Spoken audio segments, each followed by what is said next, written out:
A bill to raise Taiwan's COVID bailout to 630 billion NT has entered second reading at the Legislative Yuan.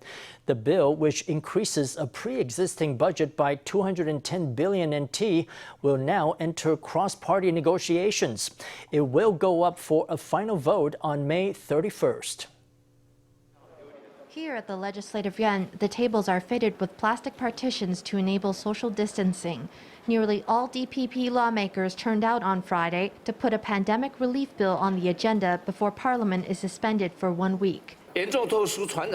Draft amendments to Article 11 of the Special Act for Prevention, Relief and Revitalization Measures for Severe Pneumonia with Novel Pathogens, as well as to Article 19, will be submitted for a second reading, with the Speaker to convene cross-party negotiations. Taiwan's COVID bailout was first set at 60 billion NT, with an additional 150 billion NT in economic stimulus added last April. As the pandemic grew worse, the budget was expanded in July by another 210 billion NT for programs like stimulus vouchers. Originally, this budget was scheduled to expire in June of this year. But in the wake of Taiwan's COVID outbreak, the cabinet plans to add another 210 billion NT, taking the total to 630 billion NT. It also plans to extend the spending period by 1 year to support businesses throughout the challenges ahead. We want revisions to the draft amendments. We want an increase in the amount of money allocated to local governments. The central government has ordered local governments to set up rapid testing stations for COVID.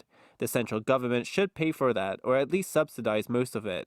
The bailout will support businesses across various industries that during this period of time have been worst hit by the pandemic. After its 1-week suspension, the Legislative Yuan is expected to hold a plenary session on May 31st to vote on the bailout bill amendments in person. But just in case, lawmakers tested out a virtual voting system on Friday. 现在正式开始测试，进行无记名表决测试，表决时间3分钟，现在开始。